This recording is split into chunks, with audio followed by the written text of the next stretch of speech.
So, Lefty Calligrapher requested a video on the self-watering setup in which I grow many of my orchids. If I could pull it off, then all of the orchids that have to come inside for the winter would be in a self-watering setup because there is no risk of water dripping on other orchids by accident. But unfortunately, there are some orchids that have such a shallow root system, I'm unable to find a mask or cachepot with a suitable inner pot to create a self-watering system. That is why you will see many orchids in the classic semi-hydroponic setup with the drainage holes in the pots themselves, while others are in a self-watering concept. As Lefty Calligrapher did not ask a specific question regarding their self-watering setup, I am going to briefly cover the pros and cons of the setup, the wicking material that I use, the depths of the reservoir in general depending on the orchid, as well as what media is suitable for a self-watering setup, and if there are any limitations when it comes to the size of the pot, should you want to apply this concept of growing orchids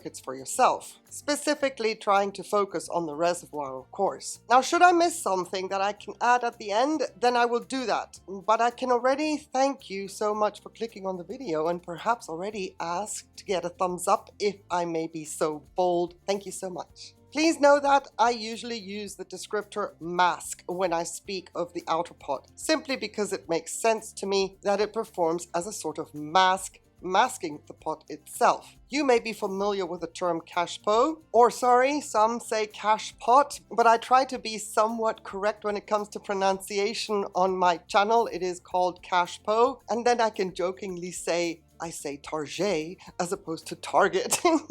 It's not here nor there, but if you hear me say cachepot, now you know. But because it has a tendency of sounding a little pretentious, the word mask rolls off my tongue better than cachepot.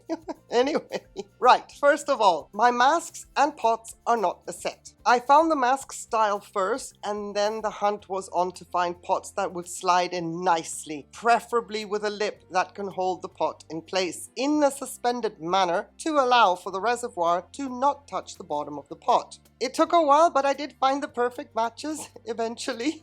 So first things first. This is the cheapest way to get a set of masks to match pots in order to create a self-watering setup that does not cost a fortune compared to the ready-made sets that you can easily buy online. Now in my case, it took a lot of walking through garden centers, and there's nothing wrong with that. Had a great time doing it. And our version of the Dollar Tree, as well as our version of Lowe's and Home Depot, anything that has a little bit of a gardening department in it, I went on the hunt. And I'm putting this out just in case you would like to source a set of masks with pots separately instead of forking out a lot of money getting the sets that are already made and come together as a kit. It may take quite a bit of checking all the shelves in several outlets, and it is possible you will find your ideal masks in one store but have to go to another one to get the pots that slide in perfectly. But it is important for me to mention that while mine look like they are a set and they come together as one, nope, these are two separate items that I managed to source together, and it works beautifully, if I may say so myself. And when I say perfectly, the reservoir space you should be looking for is at least 5 centimeters or 2 inches deep where the pot ends and before the mask ends. So you have to have that space. And that is no matter the size of your mask and what the size of the pot will end up being. It is a minimum. You can go more than that, absolutely. But it is a minimum that you at least have those 5 centimeters that you can play with, or else you will find yourself filling up your reservoir as often as you would be watering your orchids in a wet-dry cycle that do not have a reservoir, which is a way of growing the orchids without actually having a reservoir. So there is that. Be mindful of how big your reservoir is. Otherwise, this is not going to benefit or make any difference whatsoever compared to a wet-dry cycle. It is quite surprising that what could be considered a lot of water in the reservoir, just how quickly it gets absorbed when an orchid is in active growth. Especially our very vigorous thirsty orchids like our Oncidiums and Forstecias, and all year-round growing orchids like the Phalaenopsis. A little top tip for the really warm months of the year when our orchids are growing and drinking like a sailor, keeping us really busy to keep up with them and keep them happy, keep them watered, you can extend the refills for several days days by allowing enough water in the reservoir and then letting the base of the pot settle on the surface of the water of the reservoir. This way you can gain another 2 days between refills. But please know that I'm only recommending this during the time of year when everything is still gasping for water every single day almost, and we need to allow ourselves a breather between refills. If you have any questions mid-video, please pause the video and ask away in the comments. I'm happy to clear things up if I cannot show you with footage what I'm trying to explain. Also, would you please subscribe to the channel if you have not already done so? Thank you also so much for that support. I appreciate you. Okay, so with a self-watering setup, it's going to be useless unless you have some material that will act as a first wicking agent that pulls the water out of the reservoir up into the pot. Every strand you see in my pots come from a microfiber mop, which had much wider strands, and I cut those in half just so that threading the material through the holes would not be so complicated. This is also the cheapest option that can be used and reused year after year. There's also a wicking cord made out of cotton, specifically designed for self-watering pots, which is the classy look, but I'm all about keeping things simple, and a single mop goes a long way. I'm sure that you can also wash the cotton cord once you've used it, and this way keep using them over and over again. But my mop strands still feel as though they are pretty much brand new, and they have an extremely long lifespan, some of which are now 5 years old and have been reused multiple times. And in case it is of any interest as to how I clean them and have them ready for the next time I need them, all I do is use a heavy-duty scrub brush, a nail brush, but for a horse,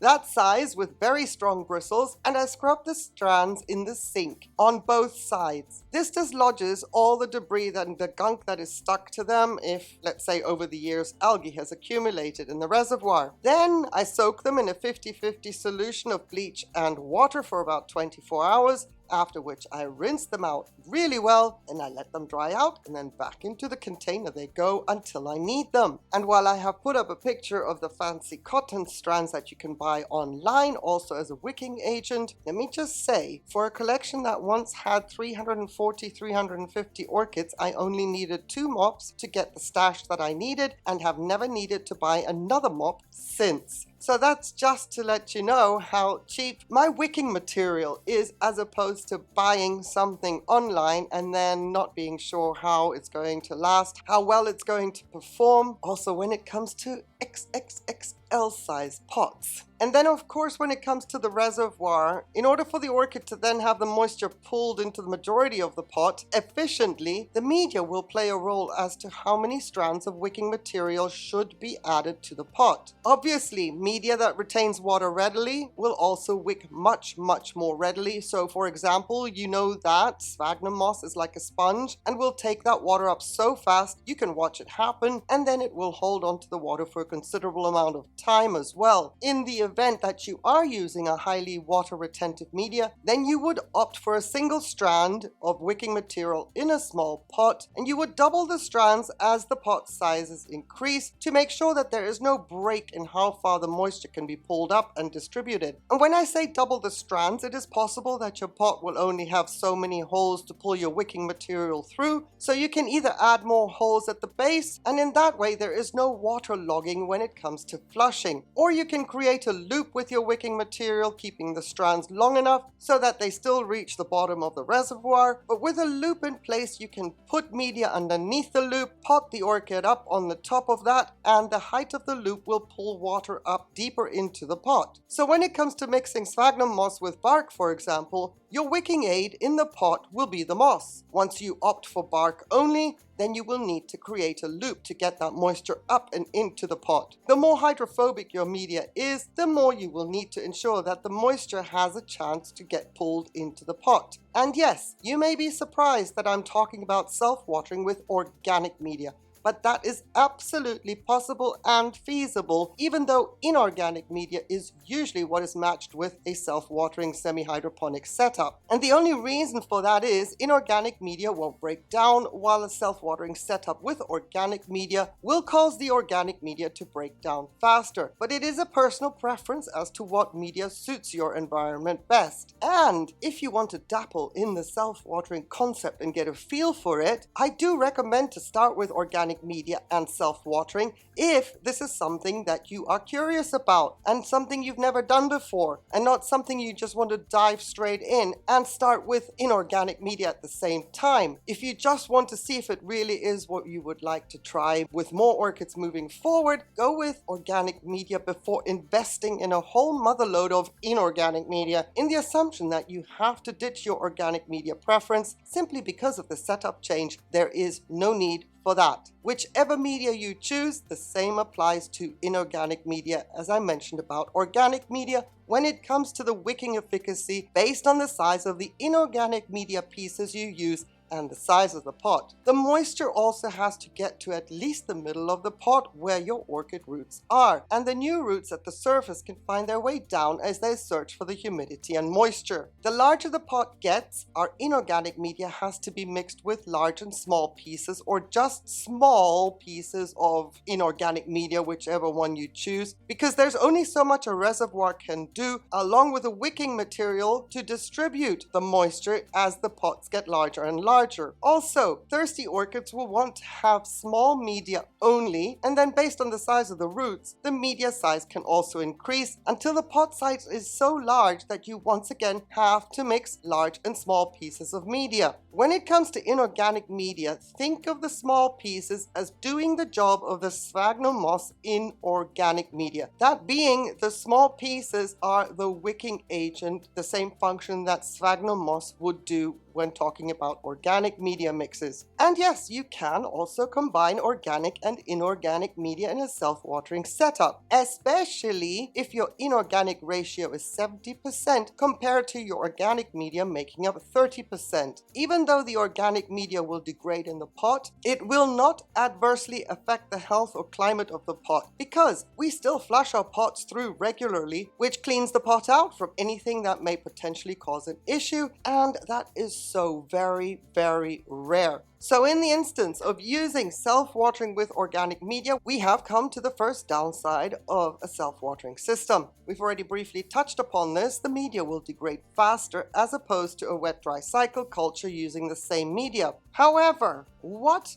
is fast? We are usually repotting our orchids every 2 or 3 years anyway, so I do not consider a self-watering setup using organic media degrading the media to such a degree that it will cause issues in a shorter time frame than when the next repot is due. And I hope you see where I'm coming from, because organic media that needs to stay wet all the time for our very thirsty orchids, we are going to be repotting that orchid and changing the media in 2 or 3 years anyway. So whether you have it as a self-watering setup or in a wet, not so dry cycle with the very thirsty orchids, the degrading speed makes absolutely no difference. And the other downside of self-watering is that if you are using inorganic media exclusively, then the root system must never dry out. Ever. Different to if you're using organic media. Even though the layman is accustomed to a water retentive environment with organic media, the roots will not suffer too much if the pot goes dry. There's a lot more grace. That will not be the case when it comes to inorganic media,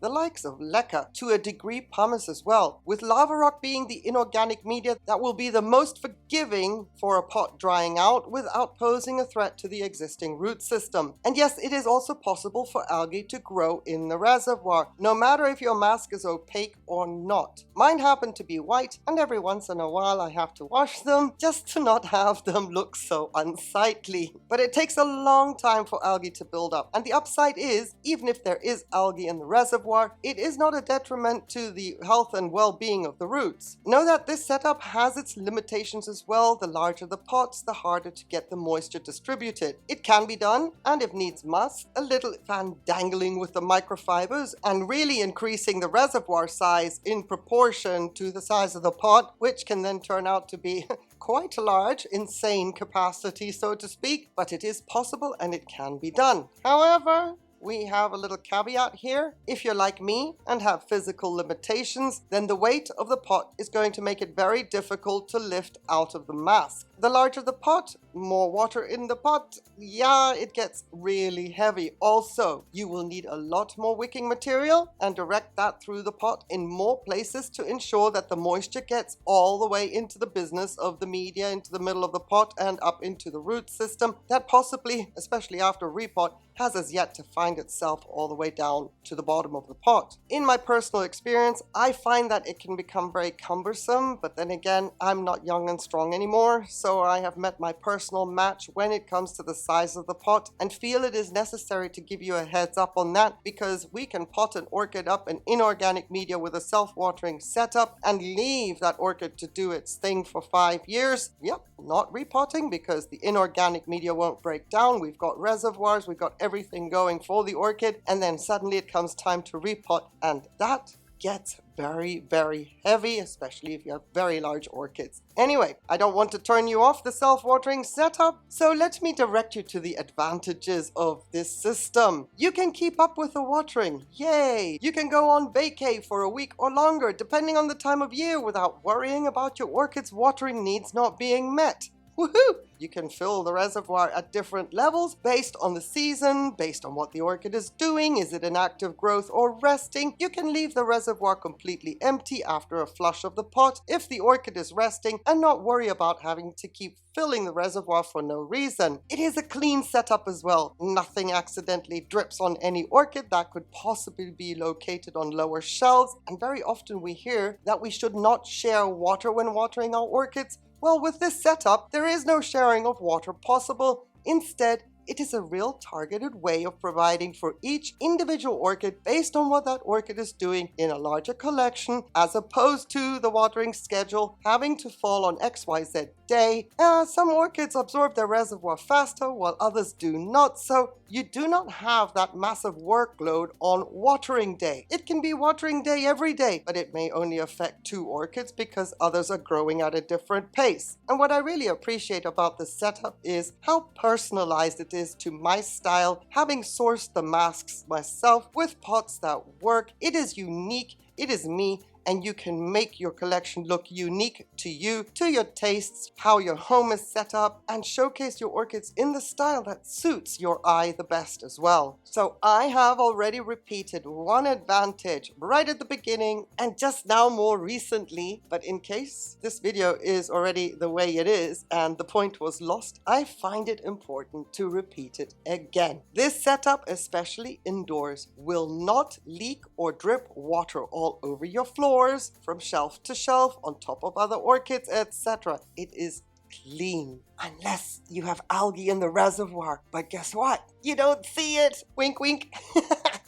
Anyway, know that there are so many different ways to fiddle with the details of a self-watering system, the reservoir, how many microfibers are needed depending on the size of the pot, depending on what the media choice is, the vigor of the orchid, all these things and possibly more. I cannot cover them all, so if you have any questions, any details specific to your case, and would like to know if this setup based on what you would like to run by me, seeing if that would work for you, anything I might have missed, please ask away in the comments. And in the meantime, Lefty Calligrapher, thank you for the request, and thank you for watching this video to the end. I appreciate this added support so much. It is much needed, and I'm truly grateful. It also gives me the opportunity to wish you a beautiful day, on the condition though please that you stay safe. Take care. Bye.